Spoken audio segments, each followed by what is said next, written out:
Hello, everyone. Good morning, good afternoon, good evening, depending where in the world you're watching us from. I'm very excited to have you join me today in this session of Covidence 101, Getting Started. This session is going to be a general overview of the platform. We will show you how Covidence can help you get your review project up and running with maximum efficiency. I will also be providing a live demonstration to highlight key areas of the platform. In Covidence, we do run step-by-step webinar series where we focus on specific steps of the review journey. If you're interested in any of those, I'll be sharing with you how to register for our upcoming live webinars or watch the recordings of our previous ones. The webinar team for today includes Laura Miller, the head of the community support, who will be monitoring the chat on our live streaming on YouTube. We also have Gida, our consultant systematic reviewer, Sylvia, our administrative assistant for the community team, who will both be working on monitoring the chat on our live session. I will be your presenter for today. My name is Nancy El-Shayeb. I'm the team lead for the community support here in Covidence. So whether you're just thinking of starting your first review or you're deep in the trenches, overwhelmed with papers and data, the journey can feel really daunting. I've been there personally. Maybe you're excited but unsure where to begin, or perhaps you're stuck in the middle and you are working on duplicates and other tedious tasks involved in the review journey. Wherever you are in this review process, whether it's a systematic review, scoping review, or any other type of review, Covidence can help you simplify and streamline every step. So today we'll explore together how can Covidence help you start strong, stay organized, and reach the high quality results you're aiming at faster, but most importantly, with less stress.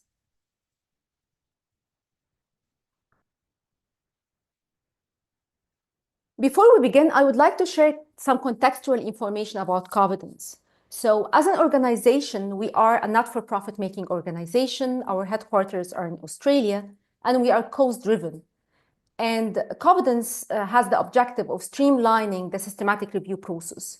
As a platform, it was developed by and for the research community to help streamline this process, all the way from the title abstract screening stage to data extraction and risk of bias assessment. We are a full-time team based around the globe that works continuously on updating and improving the platform. And we also provide technical support to our global users. We take pride in serving the world's largest community of review users with over 500,000 users around the globe, more than 300 institutions with active Covidence licenses, and most importantly, with over 12 million research hours saved. You might be wondering, where exactly does Covidence help in my review journey? So it's after you develop and write your protocol, you decide on the research question, and hopefully with the help of an information consultant, you developed a search query, and you ran this query on the databases, you end up with a list of potentially relevant studies. These studies are then imported into Covidence, and you proceed with the title abstract screening, the full text review, and then data extraction, and if you're doing it, the quality assessment. After that, you export this data out of Covidence to proceed with analysis, synthesis, and publishing. It's important here to know what Covidence is and what Covidence is not to make sure you maximize your use of Covidence. So as we mentioned earlier, Covidence is a web-based software to streamline systematic and other literature reviews. It's also a tool to manage the review project and collaborate on tasks. So there's an aspect of project management as well within Covidence. And therefore, you can use Covidence to screen your studies, to retrieve full text PDFs and do the data extraction. And you can also track your workflow in line with the requirements of the PRISMA 2020. Excuse me. On the other hand, Covidence is not a reference manager, so you will still need to use a reference manager, is not a database, and not a search engine. And therefore, you cannot use Covidence to search for studies, to perform meta-analysis or any other type of analysis, synthesize the results, or write the review report. Before we proceed, I would like to launch a poll here just to see how confident you feel about using Covidence for your review. So if you can answer the question here, how confident do you feel about using Covidence for your review? I would appreciate it. And apologies for those joining us on YouTube. The poll cannot be displayed on YouTube, but feel free to write your answer in the chat. Great. I can see the answers coming in.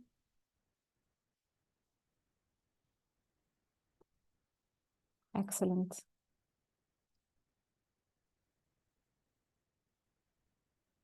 Okay, I will leave the poll for a few more moments.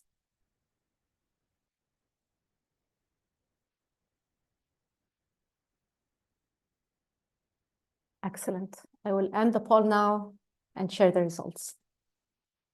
Okay, so around 40% of us are not confident at all, and 50% of us are somewhat confident, and only 10% are very confident. Hopefully, by the end of the presentation and the live demonstration, you'll be able to gain more confidence in using the platform.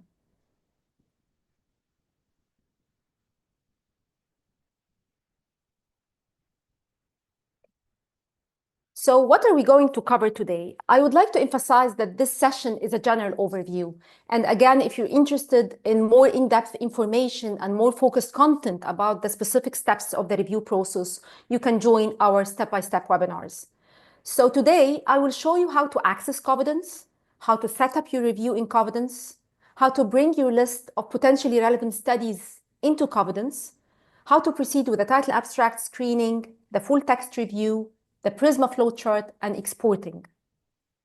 First, let's start with how to access Covidence. The very first step is to create a free account. And you can do so by visiting the link that will be pasted now in the webinar chat. And you will be able to fill in some very basic information. And this way you will have your free account. After that, you can check if you can join an organizational license. You can do so by checking our knowledge base. And again, the link will be pasted in the webinar chat now, and search by the name of your institution. And if your organization has an active license, you will find a dedicated page for your organization with the detailed steps of how to join the license and how to request an invitation to join the license. Or you can reach out to your librarian or information specialist and ask them if there is a Covidence license available at this institution, or maybe it can be the reason the librarian or the information specialist can reach out to us and bring Covidence into your organization so the benefit can be made available to the wider community at your organization. Another option is to use your own funding to purchase your individual license, or using your free trial account, you can still collaborate with other researchers who have active Covidence licenses. So having a free trial account still allows you to work on other reviews as well. I'd like to mention that the session is recorded, and we will be sharing the recording within the next 24 hours. And during the session, if you have any question, just feel free to write it in the Q&A box, and Sylvia and Gida will be monitoring the questions. I also would like to encourage you to upvote. Yes, Gida? Sorry, no, sorry, Nancy. It's just that I don't think the links are being shared on the chat. So, sorry, I would probably need to share them. What is the link that we're looking at, Nancy? The knowledge base and the sign up. Oh, okay. So yeah, I will share them shortly. Sorry, everyone. Oh, okay. Now Sylvia was able to share them to everyone now. Excellent. Thank you. Okay, great. Thank you, Sylvia. Thank you, Nancy. Okay. So I highly encourage you to use the upvote option in the Q&A box, so you can help us prioritize the questions that we can answer during the session as well.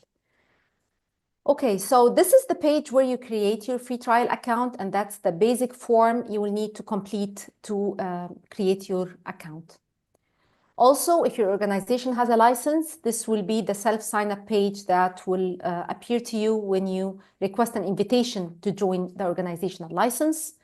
And once you do that, you will receive an invitation very much similar to the invitation you see on the screen now to join the license. Also, if another reviewer invites you to collaborate on a review, you will receive an invitation to work on that review, and the invitation will be identical to this one here. All what you need to do is click on this blue accept invitation button, and this will take you to the sign-in page here, where you can enter your login credentials and you will be taken to your Covidence account. If you don't have an account, you can click on the sign up link here at the bottom of the page and create your account so you can see the review on your dashboard. Now let's move to the live demonstration.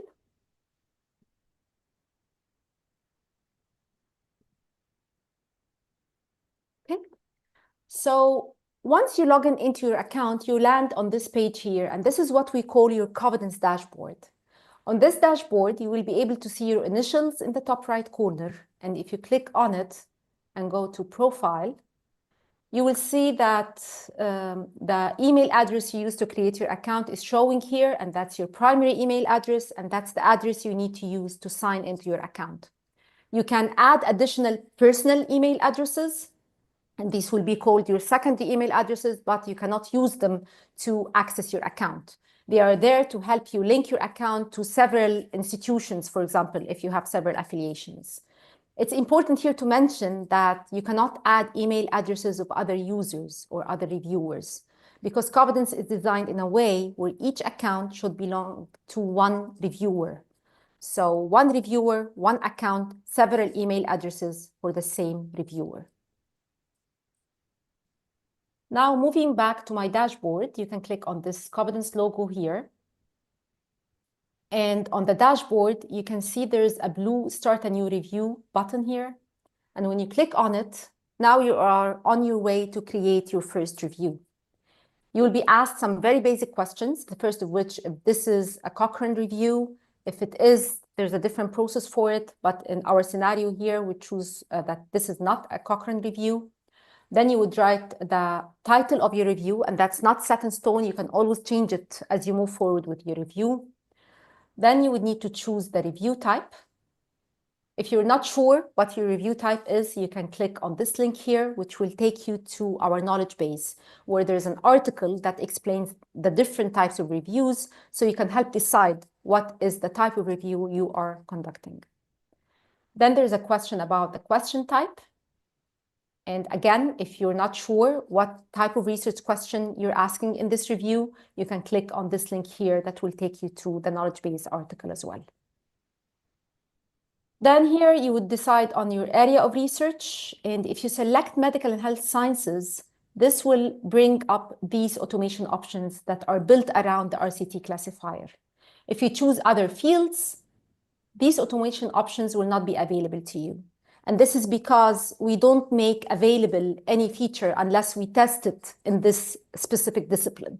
And it's only on the medical and health sciences field that we tested these automation options, and that's why we're making them available for this domain. The RCT classifier automation options here are working in a way that if your study is an intervention review and you're focusing on randomized controlled trials, what this automation option does is that when you start importing your studies, the RCT classifier will start auto-excluding studies not reporting on RCTs.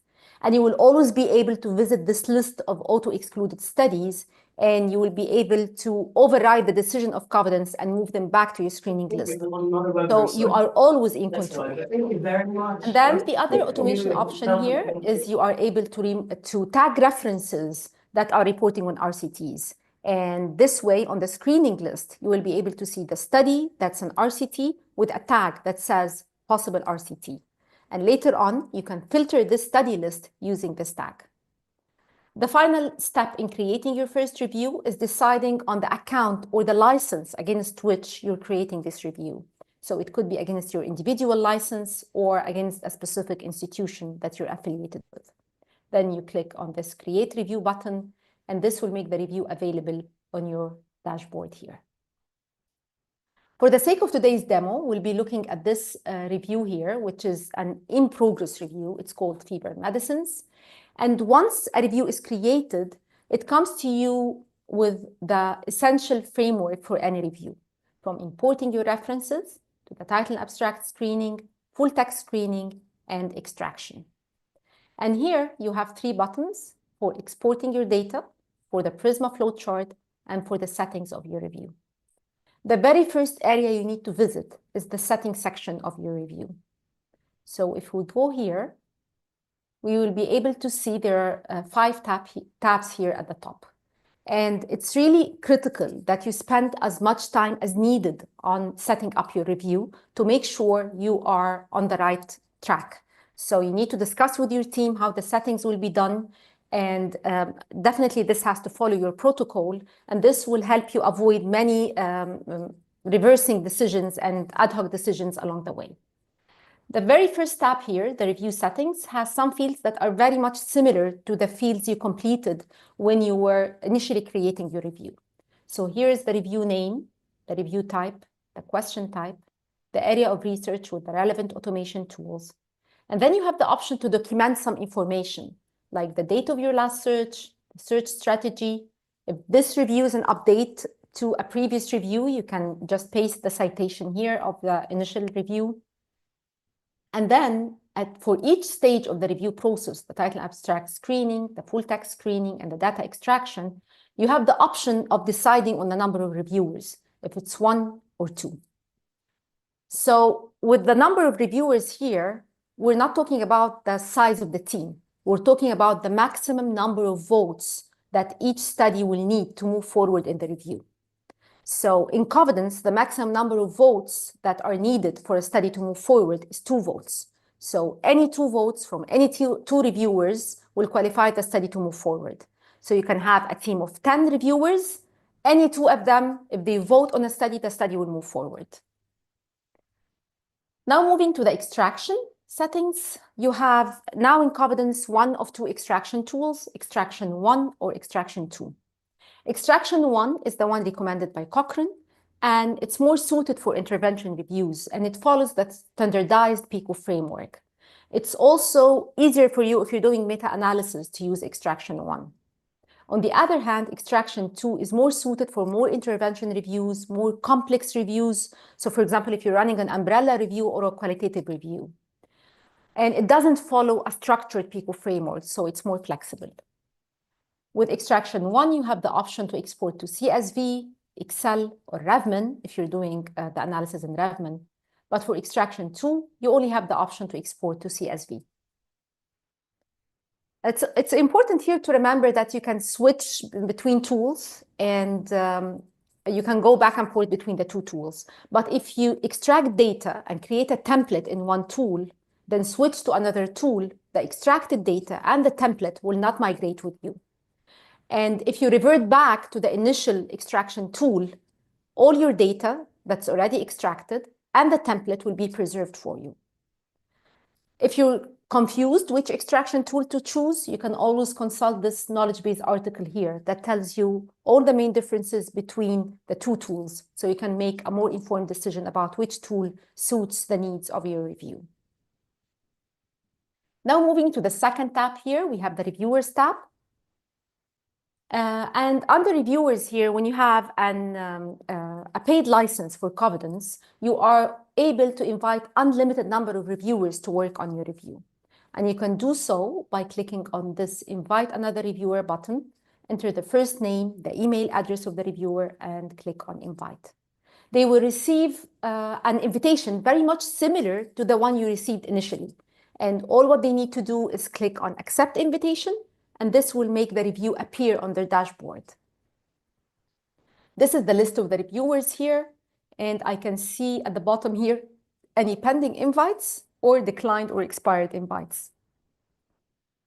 Usually invitations expire within 30 days. Now moving to the third tab here, we have the team settings. And under the team settings, you will be able to see the settings for each section of the review. So here you have the title abstract screening stage. At the top, you will be able to see the overall team progress. So here I can see that 70 studies are done. And when we say done, we mean that these 70 studies received 2 votes from 2 reviewers. 17 studies received 1 vote, so they are currently awaiting the second vote from the second reviewer. 11 studies are under conflict, so they received conflicting votes and they are awaiting conflict resolution. And over 240 studies with no votes yet. Here, we are able to see the individual contribution of the different team members. And this is really helpful if you're the team leader, for example, for this review. And as a team, you agreed that each one of you would be screening 50 studies by the end of the week. So you can always keep track of which reviewer is almost done and who needs to be contacted to just try to vote on more studies. Also here, you have the option to set some rules. So you can either have any reviewer do anything in the review at the title abstract stage, or you can manage rules. And in that case, similar to what you can see here under the full text screening stage, when you click on manage rules, you can have all studies must be screened by either. In that case, maybe you are the team lead for this project, and you want to make sure that one of the votes that each study in this review will receive has to be from you. So in that case, you will add your name from this list. And this way, one of the 2 votes will always be from me. Another scenario here that sometimes teams would want the most senior team member to be the one resolving conflict. And in that case, we will choose the most senior team member, okay, and add the name here. And in that case, this person will be the one resolving conflict. So for the title abstract screening and the full text review, you have the same team progress view, individual contribution view, and the team settings. For the extraction stage, in this review, we are talking about extraction 2. So what you can see in the overall team progress, you cannot see the individual contribution, and there are no rules to be set here. Now moving to the 4th tab, we have the eligibility criteria. And under the eligibility criteria, you have the option to document your inclusion and exclusion criteria. Here it follows the PICO framework, but if your review doesn't follow the PICO framework, you can always use the other section here. This comes really handy when you're doing the screening because you can enable the eligibility criteria to be displayed at the top of your screening list. And it will be shown to all reviewers. So it helps with standardizing the process for screening. Also, another option here is the highlights. And personally, I found this very helpful when I was doing my own review. You can add inclusion and exclusion keywords and short phrases. And what this does is it highlights those inclusion keywords in green or highlights them if they are exclusion keywords in red in your title and abstract. So visually, you can screen the study by title and abstract instead of reading it word by word. And you can always come back, add more keywords and short phrases here. The last section of the eligibility criteria is the full text exclusion reasons. And here, Covidence gives you a list of suggested exclusion reasons. And you are always able to delete these reasons, add new ones as you see fit for your review. Because at the full text stage in a systematic review, the standard would be if you vote to exclude a study, you need to select a reason for exclusion. And this will be the one reported in your PRISMA flowchart. Now moving to the last tab under the settings section of the review, we have the study tags. And study tags is a really very flexible tool. You can use it for different objectives. One of which that's commonly used by teams is to use it, for example, to tag studies that need translation. So you can create a tag for translation. Or maybe you can create a tag for background reading. You will exclude the study, but you want to keep it for background reading. And later on, you can filter using this tag. And I will show you this in action at the screening stage. So now we're done with setting up your review. And we can start bringing our list of potentially relevant studies into Covidence. So if I click on this import button here, I'll be taken to the import page. And at this stage, Covidence accepts one of 3 file formats, either EndNote XML, PubMed text format, or RIS text format. Make sure if it's XML, it's as EndNote XML, not any XML file. Otherwise, it won't be accepted in Covidence. Here you have the option to select the stage to which you want to bring the studies to. You can also assign the source. So if you have this list of study coming from a specific database, you can select the database from this list here.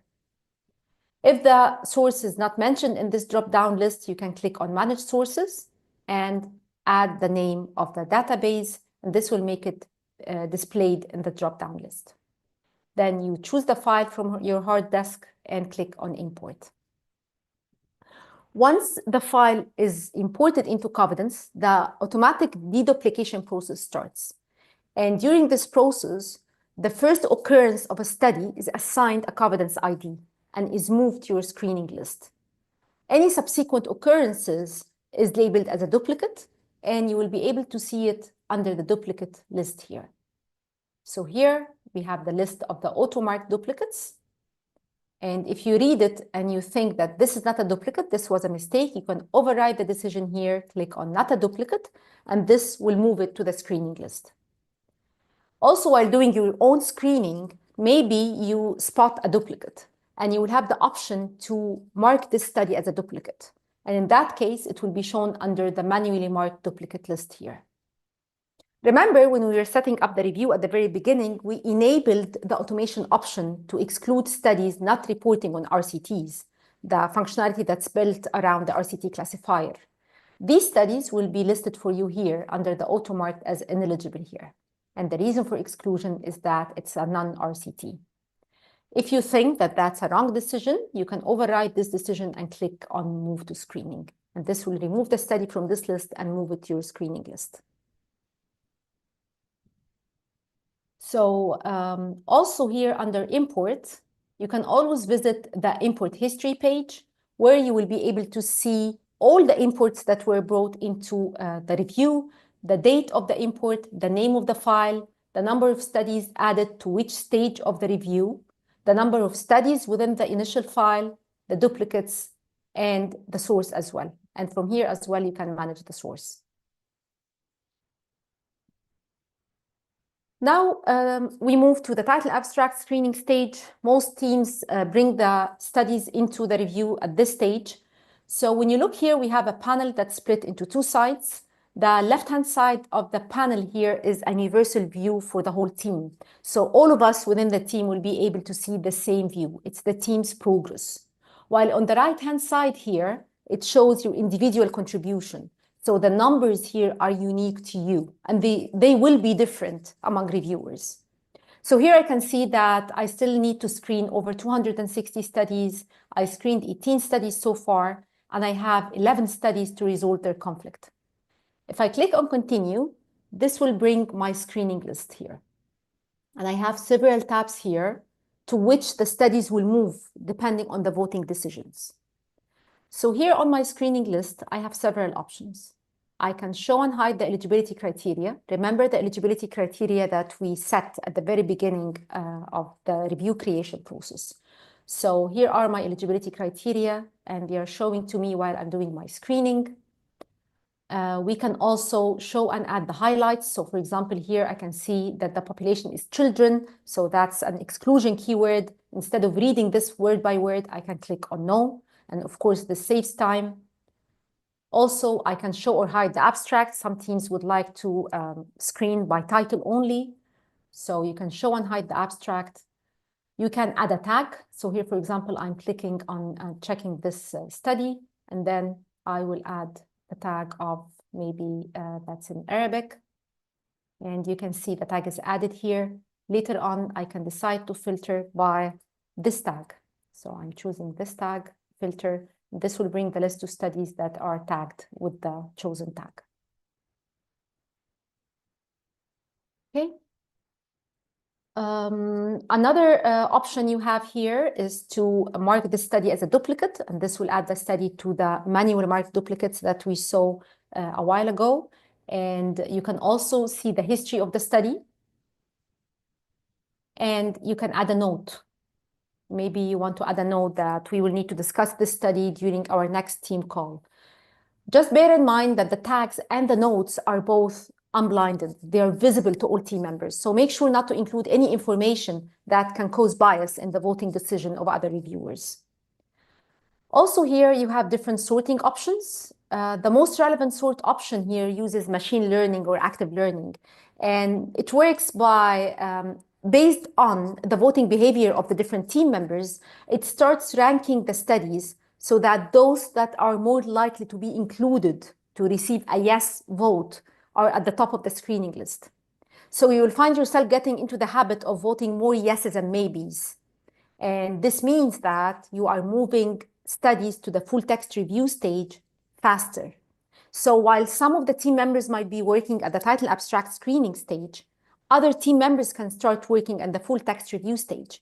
So instead of working sequentially, you are working more in parallel. And of course, this saves time. At the title abstract screening stage, you have 3 voting options: yes, no, or a maybe. If you're the first to vote, the study will move from the screening list to the awaiting other reviewer list. And until the second reviewer casts their vote, you have the option to change your mind here. But once the second reviewer casts their vote, the study will move from this list somewhere else in the review. Where it moves depends on the combination of votes it receives. So if it receives 2 no votes, it moves to the irrelevant list. If it receives a combination of yeses and maybes, it moves to the full text review stage. If it receives conflicting votes, it moves to the resolve conflict stage. And at the resolve conflict stage here, another reviewer will need to vote whether to include or exclude the study, and the study will move forward based on this decision. So that's it regarding the title abstract screening stage. And we can now move to the full text review stage. After we finish the full text review stage, we can take some questions. So here for the full text review stage, it's quite similar to the title abstract screening stage with a few differences. I will go over the differences now. The first of which, since this is a full text review stage, we need to bring the full text in. And you have several ways of doing so. If the study is available via open access and the DOI was included in the import file, Covidence will do all the work for you, and it will bring the PDF to the screening list. So if we scroll down here to show you a sample of a study that Covidence brought into the review, here you can find that this study was uploaded by Covidence. It's available via open access. If the study is not available via open access, you can source this study via your institutional license, download the PDF to your device, and then drag and drop it to the study here, or you can just choose the file and upload it from your hard disk. If you have a big number of studies missing full text, you can use our bulk upload missing full text functionality here. I won't go into the details of how to do that. We have a dedicated guide and a YouTube video with the detailed steps of how to do it. But in a nutshell, it uses your reference manager, EndNote, or Zotero, along with your institutional access to source the PDFs. And then you can bring them back into Covidence at the full text review stage. Another difference between the full text and the title abstract screening stage is the number of voting decisions. Here, it's time for the final verdict, either to include or exclude the study. The way the studies move forward at this stage is very much similar to the title abstract screening stage. There is one difference, though. At the resolve conflict stage, not only can you get this conflict situation when a study receives an include and exclude vote, but you can get a scenario where the study receives 2 exclude votes, but for different reasons. And in that case, the reviewer responsible for resolving that conflict will need to decide on the reason for exclusion, because this will be the reason reflected in your PRISMA flowchart. So if we look here, this study received 2 exclude votes, but for different reasons. And this is the typical conflict scenario where 2 reviewers voted conflicting votes, and now the conflict resolution reviewer will need to decide whether to include or exclude the study.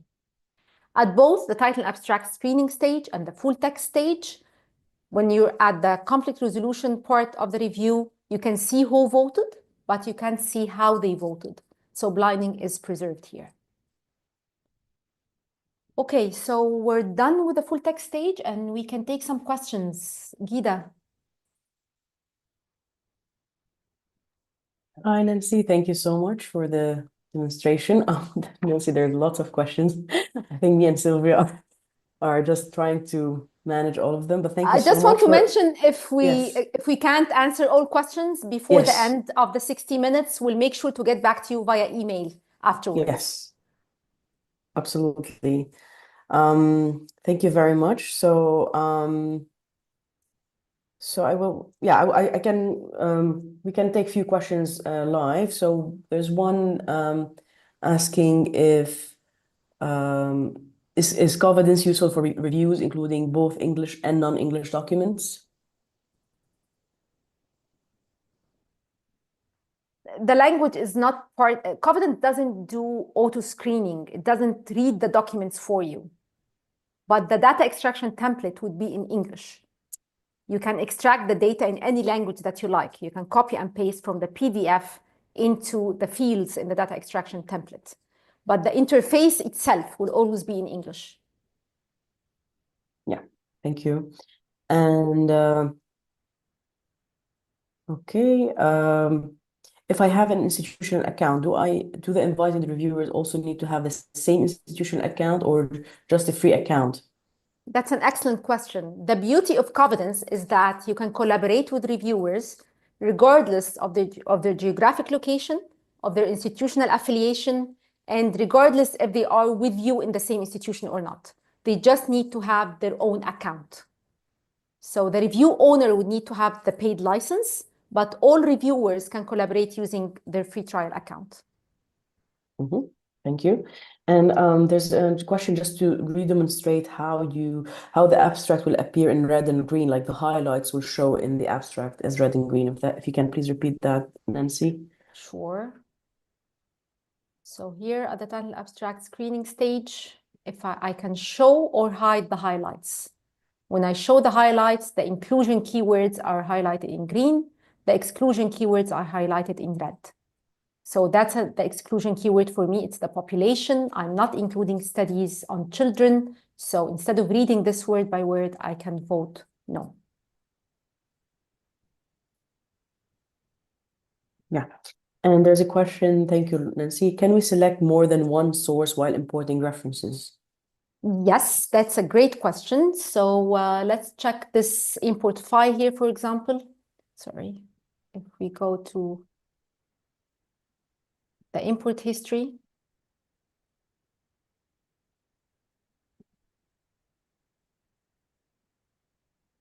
Okay, let's look at this file, for example. 4 studies were added to the full text stage. And let's assume that these 5 studies that were initially in the import file were brought from a reference manager. And you know that these 5 references from the reference manager, 3 of them were from one database and 2 of them were from another database. So you can make the division here as long as the total number of studies is equivalent to the number of studies here. Mm-hmm. Thank you. And Gita, I would rather Mhm. continue with the demonstration with the data extraction and come back to the questions at the end. Yeah, absolutely, absolutely. Just Thank one you. thing, because you're on the importing, someone is just asking, can you repeat the file formats acceptable by Covidence? Yes, it's Thank either you. EndNote XML, PubMed text format, or RIS text format. Okay, thank you. Thank you, Gita. Okay, so usually you start with a big number of studies at the import stage, at the title abstract screening stage. Usually it's in the hundreds or thousands. But as you move forward in your review, you end up with fewer number of studies.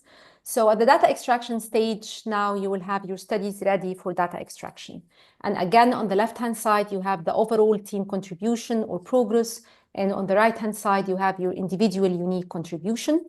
If you click on continue, and that's the very first time you visit the extraction section of your review, you will be able to see the data extraction template and the quality assessment template buttons in the top right corner here in dark blue. And when they are in dark blue, this means that the templates are not published yet. And we say are not published yet, we mean that the study forms to start extracting your data are not available. You don't have the table to start extracting your data. So your very first step is to create your template. And remember, in this review, we're using extraction 2. So this view is unique for extraction 2. And if we visit the data extraction template here for extraction 2, you will see that it's divided into 3 parts. The one in the middle, we call the editor, and the one on the right is the preview. So in data extraction tool, Covidence gives you suggested sections and fields for the data extraction form. You can either start from this point, or you can decide to start from scratch, and you will have a blank piece of paper to start creating your data extraction template. If you decide to continue with the one suggested by Covidence, you will see here you have different field options with the heading, subheading, text field, single choice, checkboxes, or tables, depending on the needs of your review and the nature of the data you're going to extract from the individual studies. You can move things around. And as you can see here, when I move it in the editor section, I can see how it will look like at the study form level here in the preview section. I can also add instructions. So in this section here, I can add special instructions to the reviewers, maybe, for example, where they can find this information in the study. And I don't have to finish designing my template in one go. I can always save as draft, come back later, and we can start piloting it, come back and add more fields. So it's an iterative process. And when you're happy with it and the team's aligned that this is the data extraction template we will use, you can click on publish. Remember, though, that in extraction tool, you have to remember to save. There's no auto-saving here.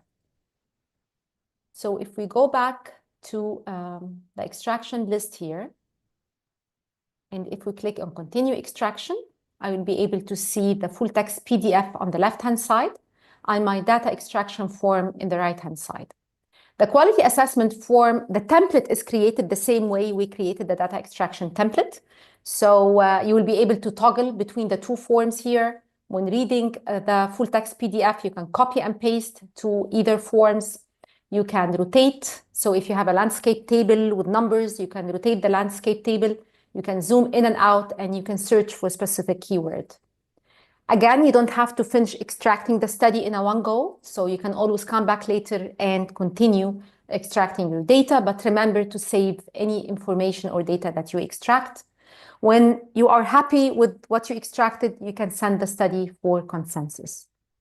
When the study, the typical scenario that it's extracted by 2 reviewers, when 2 reviewers send the study for consensus, the study will move under the consensus required section here. And under the consensus required, you will be allowed to begin consensus. And here you will be able to see what reviewer 1 has extracted, what reviewer 2 has extracted, and the final decision will be in this column here. So you can select just by clicking on the data extracted by 1 reviewer, it will be reflected in the consensus cell here, or you can override it altogether and write something else. So you have the flexibility here. You can always click save and come back later. When you're happy with the consensus data, you can click on complete. And now your studies will be ready for export. I want to bring your attention here to this review. And in this review, we're using extraction 1. So I want to show you how the settings will be different here. So if you go to the team settings, under the settings section of this review that we're using extraction 1 tool in, if I scroll to the bottom. So here under extraction 1 settings, I can see the team progress, similar to what we saw under extraction 2 settings. But here I can also see the individual contribution, and I have some rules that I can set. So I can decide who will be the first reviewer on the studies, who can resolve consensus, and who can edit the template. Or we can leave it that everyone can do everything. So if we move here in this review to the extraction stage, again, you have the templates showing up in the top right corner, similar to what we saw in extraction 2 tool. If I click on the template here, the view is different. We don't have the editor and the preview on the right-hand side. We have a more structured format, the PICO format. We have a section for the identification with optional fields here that you can decide to add to your form or not. You can also add specific fields that are relevant to your review, again, depending on the data you want to collect from the individual studies. You have the method section with some default fields and some optional fields that you can either remove or add. You have the population, default fields, additional fields. You have the interventions, again, with default fields and additional fields, the outcomes, and the results section. So it follows the standardized PICO framework. Remember, we are in extraction 1, so you don't have to click on save. It auto-saves for you. When you're happy with it, you can click on publish template. And this will make the study extraction for the data extraction form available for you to start extraction. So if we look at this study here, for example, and click on continue, so I will start the data extraction and the first reviewer here, I'll be able to see the PDF on the left-hand side, similar to how we saw it in the data extraction 1 tool. And on the right-hand side, I have my data extraction form, and I have my quality assessment form. For the data extraction form here, you can see that there's a summary tab, and you don't have to collect any information here. It auto collects the information you enter in these tabs here. Then you have the identification tab, and here you have some machine learning working in the background that suggests for you some extracted data. If you're happy with it, you can accept. If you're not happy with it, you can reject and write the data that you find in a PDF. Then moving to the method section, you can have these are the default fields that we saw in the template, and these are the additional fields like the method of recruitment. Then for the interventions here, as the first reviewer, I am able to select the interventions that are reported in this specific study. And once I do that, the second reviewer will be able to extract the data for these interventions. The second reviewer is not allowed to change the interventions. If they disagree with me, they will need to get in touch with me so I can change my choice here. The outcomes, again, the same as the first reviewer, I'm able to select the outcomes that are reported in this specific study. And this would be the result data based on the interventions and the outcomes. The result data table will be done here. So again, it auto-saves. I don't have to worry about that. And you can complete consensus the same way that we did in the extraction 1 tool. So after you're done with this, you can go to the export section of the review. So if you go back to our review here, we have the export section here. If I click here, I'm able to export the study lists. So maybe I want to create a bibliography of my included studies. I can choose the included list in the format of my reference manager and prepare the file. And this will have the file prepared for me here for download. I can also export the inter-rater reliability at the title abstract screening stage and the full text review stage in CSV format. And for the data extraction stage, I can, the default is the consensus data only, but you can decide to include the individual extracted data as well. It really depends on the level of analysis that you want to carry on afterwards. If you are under extraction 1, so the export options are a bit different here. You can export into CSV, or you can export 1 study per sheet in Excel. Also, if you're interested in exporting to Revman, you have here a specific route to export to Revman. And we have detailed guides and resources to walk you through the process of the export to Revman. The last bit here is the PRISMA flowchart. So if you go back to our review summary page, we have the PRISMA flowchart here. You can see I have the list of the studies that were imported with the different sources that we assigned on import, the duplicates, whether they are automatically or manually identified, and the ones that are marked ineligible by the automation tools. So also for the reasons of exclusion, they are reported here. In case you've done some screening out of Covidence and you want to adjust these numbers, you can always download this in a Word doc format, and it will look like this. So this is the Word document of the PRISMA flowchart.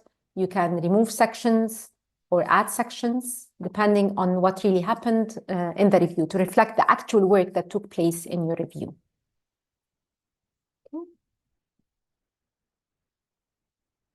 Now, I would like to bring your attention to some support functions here. So anywhere in your Covidence account, you will always be able to see this Need Help button. If you click on it, it will take you to this support widget where maybe you have a question about full text.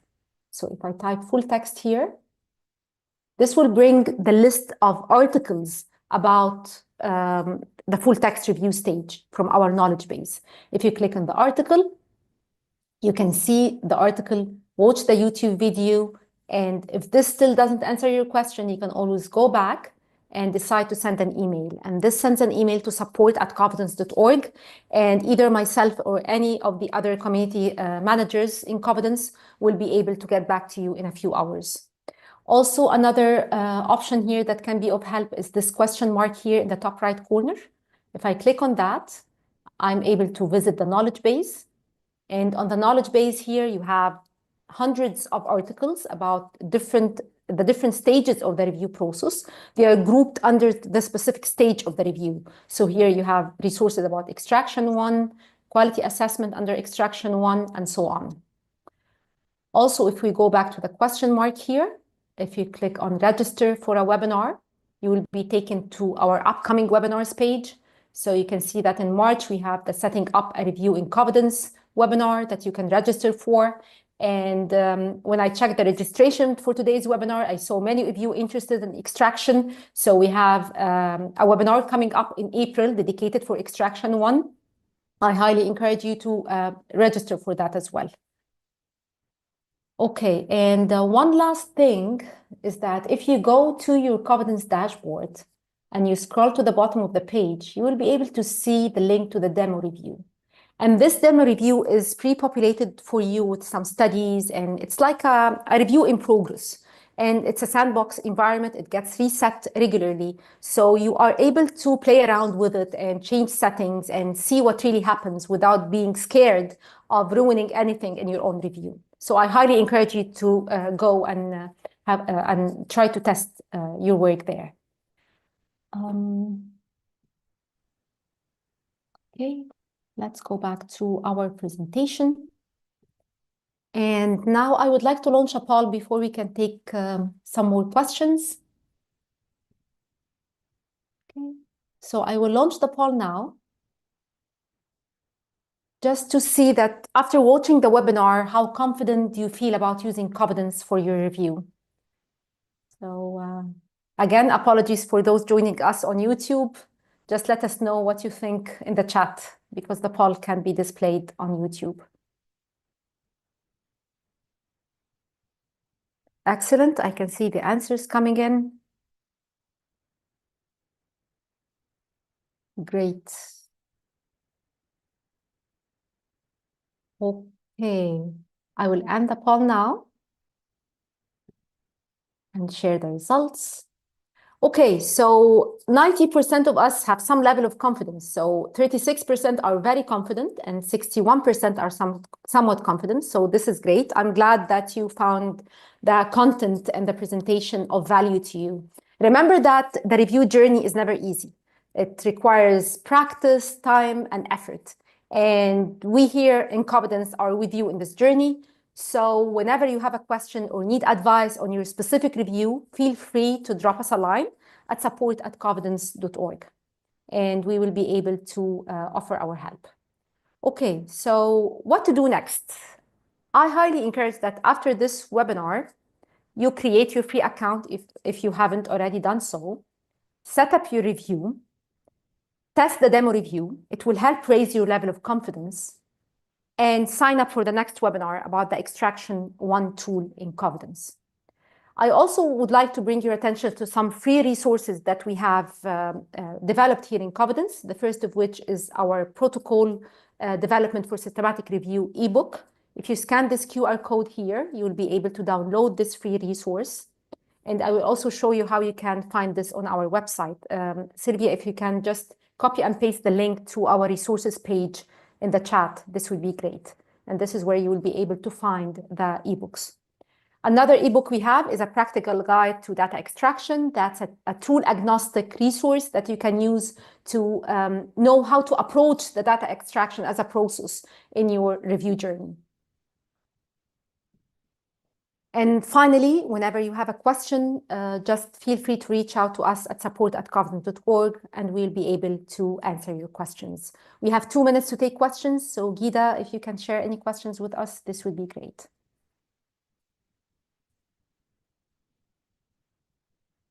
You're on mute, we can't hear you. Oh, thank you sorry. Thank you so much, Nancy, for the wonderful demonstration. We have lots of thank yous for you as well in the chat, and that you're amazing. So I'll take just more few questions here. Okay, there's a few questions on data extraction, by the way, but definitely so this is something we are looking to more go into depth in the coming months. So as Nancy just added, we're providing these webinars very soon to our community. So in any case, we'll definitely get back to your questions, but few things that was coming more than once is about the gray literature, how it actually can be imported and so on. And like a few more questions on this, and it has been repeated a few times. Yeah, sure. So if we go to our fever medicine review here, and we go to the import stage. Okay. So when you import your studies here. Nancy, we're just seeing your slides at the moment. Oh, sorry. Okay, let me share. Okay. So here on the import page, when you import your studies to any stage in the review, and you are at the stage of deciding on the source, you can choose gray literature. And if it's not on your list, you can click on Manage Source and add it here. But how can you prepare the file of the gray literature? You can do this by creating a record in your reference manager. So maybe it's a website, or maybe it's a report, government report. Whatever the gray literature is, create a record for it in your reference manager, then export this file from the reference manager in a Covidence compatible format and bring it in Covidence. Okay. Another questions is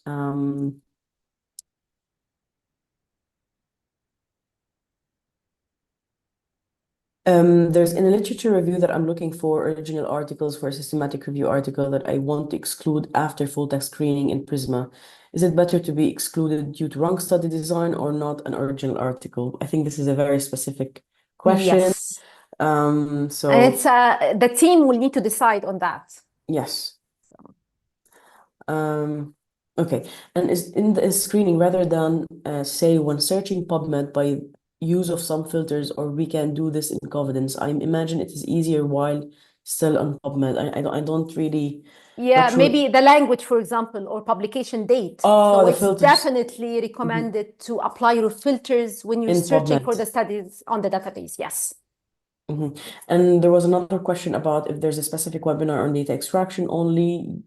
I think we shared the links, right, Yes. in the chat for the extraction one and for the, we have two actually in the coming month in April and May. Okay. And also there were lots of questions on quality assessment. Can we upload our own quality assessment criteria to automatically do it in Covidence, or do it need to do it manually? At this stage, you cannot upload your quality assessment template. You need either use the template, the Cochrane Risk of Bias 1 that's already in Covidence, or you can use an external solution for that. But at this stage, you're not able to upload your quality assessment template. Yeah. And there's also a similar question about if I can edit my quality assessment and I'm using Robin's Eye. So this is the same option. You need to use the custom option and do that manually as well.